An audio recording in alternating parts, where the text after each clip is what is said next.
I'm Nancy Showalter, and you're listening to Spirituality for the Politically Incorrect podcast.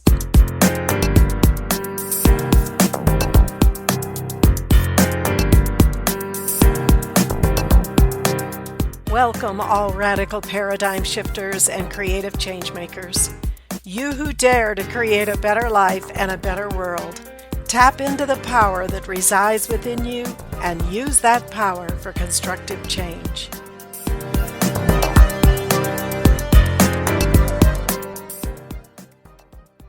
Hello and welcome to today's episode, Earth is a Schoolroom. You've probably heard that term, so let's explore what exactly does that mean. Well, Ricky Martin says, life is like a great teacher. She will repeat the lesson until you learn. I think many of us have experienced that. Let us begin by looking at what is your purpose on earth? Why are we here? We were made in the image and likeness of God, so we come into the realm of time and space. So here we are. That's our soul's journey in the physical world, is to master time and space. This includes fulfilling your unique reason for being, while at the same time you externalize those divine qualities that you were blessed with. In other words, just like there's not two stars alike or two snowflakes exactly alike, even though we all have common traits and the attributes of God, that we are a unique expression of God and those attributes. So we come to earth, we're actually co-creators with God because we've been given free will. God has free will and He creates. So we have been given free will. And all that energy that flows from God within us and God above us, we have a choice as to how we use that energy. We have dominion over the earth. And you have a unique reason that only you can fulfill and nobody else. And of course, your ultimate purpose is to permanently reunite with God, the I Am Presence, in the ritual of the ascension. So each moment, you constantly have the choice either to use the life force that flows from your God presence righteously or to misuse that light. And while there's an actual ritual in the higher dimensions of the spirit world for that final reunion, ascending back to God, it's really a process, a continuous process of accelerating consciousness and making right choices. You either create constructive or destructive results. You either move forward towards your goal or you regress. There's really no standing still. The universe is dynamic and moving all the time. So this is the nature of the spiritual path in the ascending process. Morihei Ueshiba, the founder of Aikido, says it in a beautiful way. You are here for no other purpose than to realize your inner divinity and manifest your innate enlightenment. Earth is a schoolroom where you experiment and learn.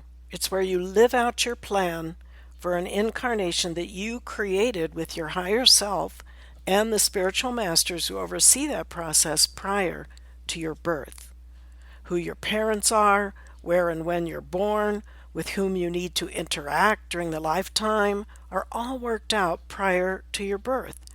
And these details are determined by several factors, including what you need to accomplish, because you have a specific purpose and mission for each lifetime, and what you need to master in that lifetime.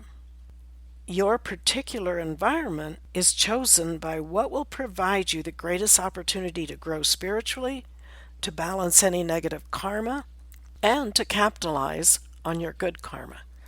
And because your unique plan is so dependent on certain timing of interacting with specific people, having specific opportunities, it's vital that this timing is not interrupted, because it could be a long time before all the necessary persons and conditions are in place again for you to be born.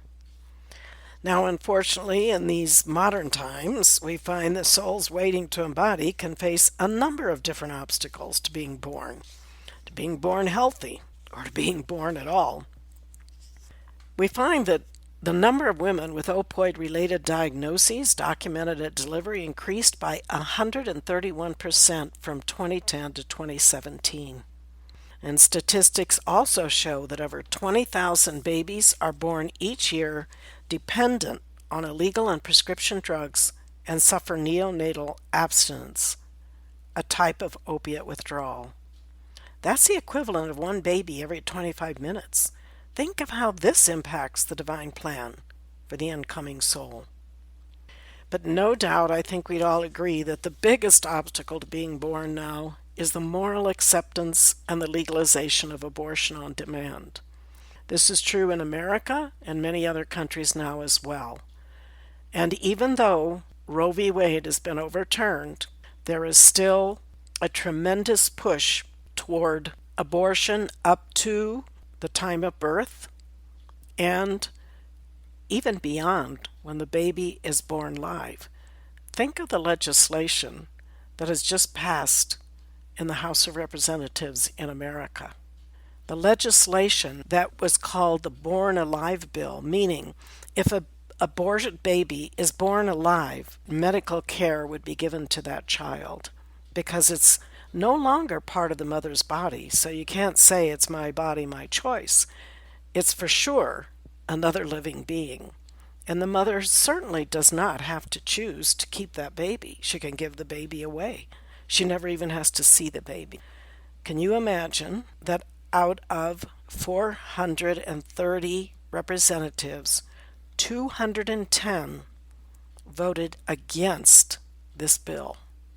So it passed with 220 votes, but 210 voted against it. Is this where our country has come to? It's not just killing the baby in the womb. Now it's killing the baby after it's born. It's pretty amazing. Think of the impact when a soul has his or her life plan all outlined and everything's in place, and then the mother decides to abort the child's physical vehicle. Now, in addition to the trauma that the soul experienced by being killed in the womb, it could be many years, decades, or even longer that the soul would have the right conditions again in place to balance their karma and fulfill their divine plans. Or another option is, what about souls of great attainment who are meant to bring this earth into a new age of higher consciousness? And those souls are also denied entry to fulfill their plans and their purpose for being. You know, it's no mystery that physical birth is the only way any of us get here.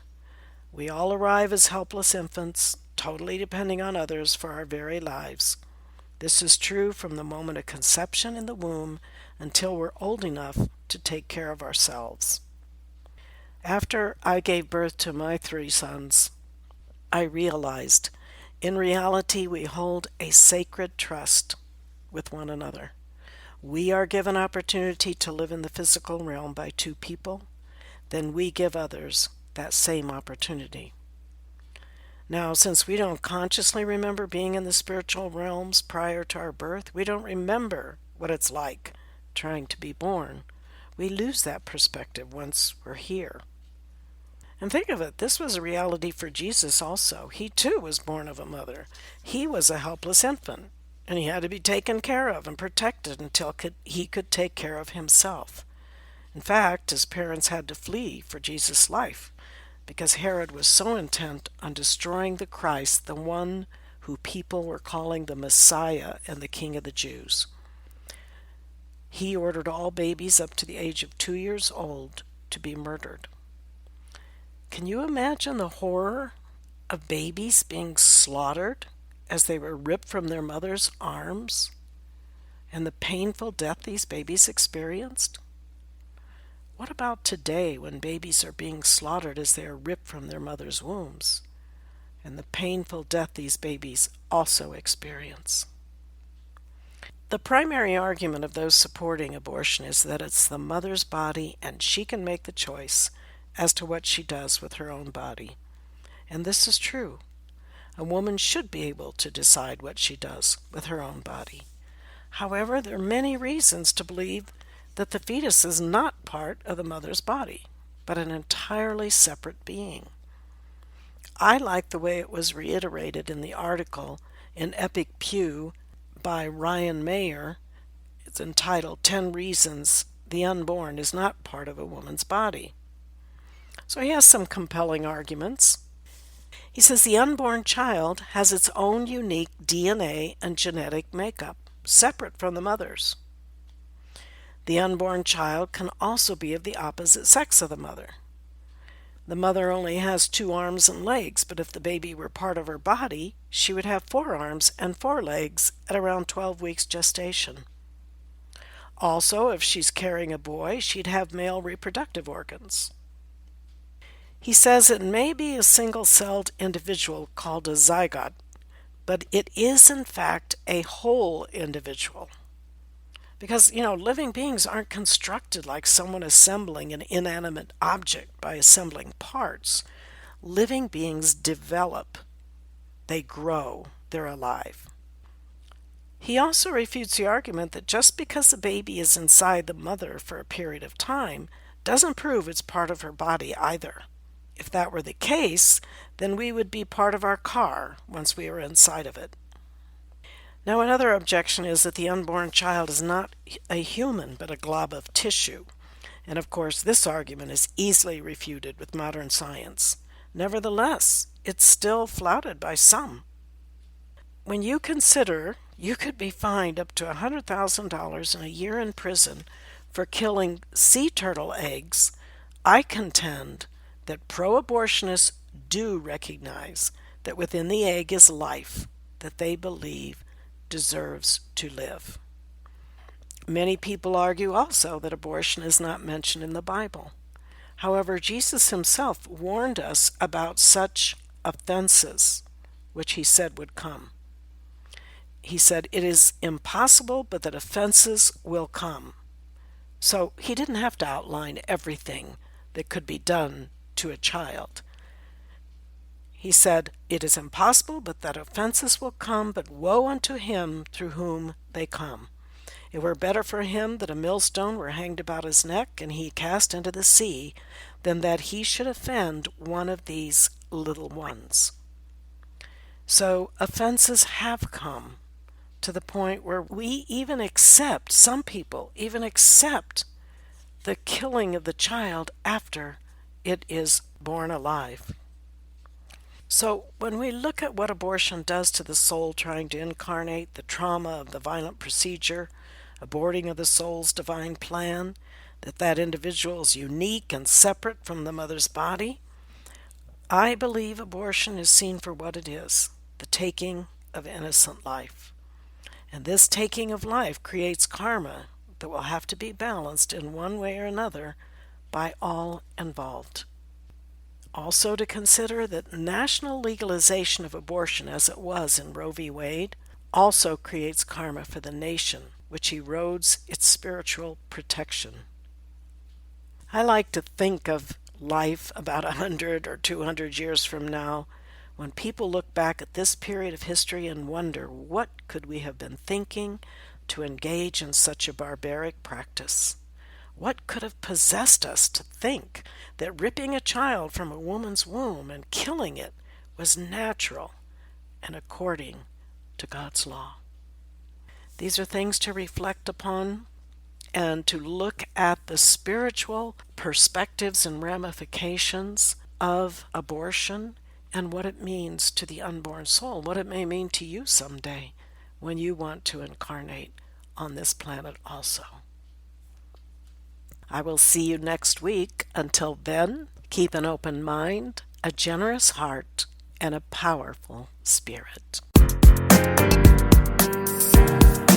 Thank you for being with me today, and if you enjoyed this episode, please subscribe, download, and comment. I'd love to hear from you, and your support is much appreciated.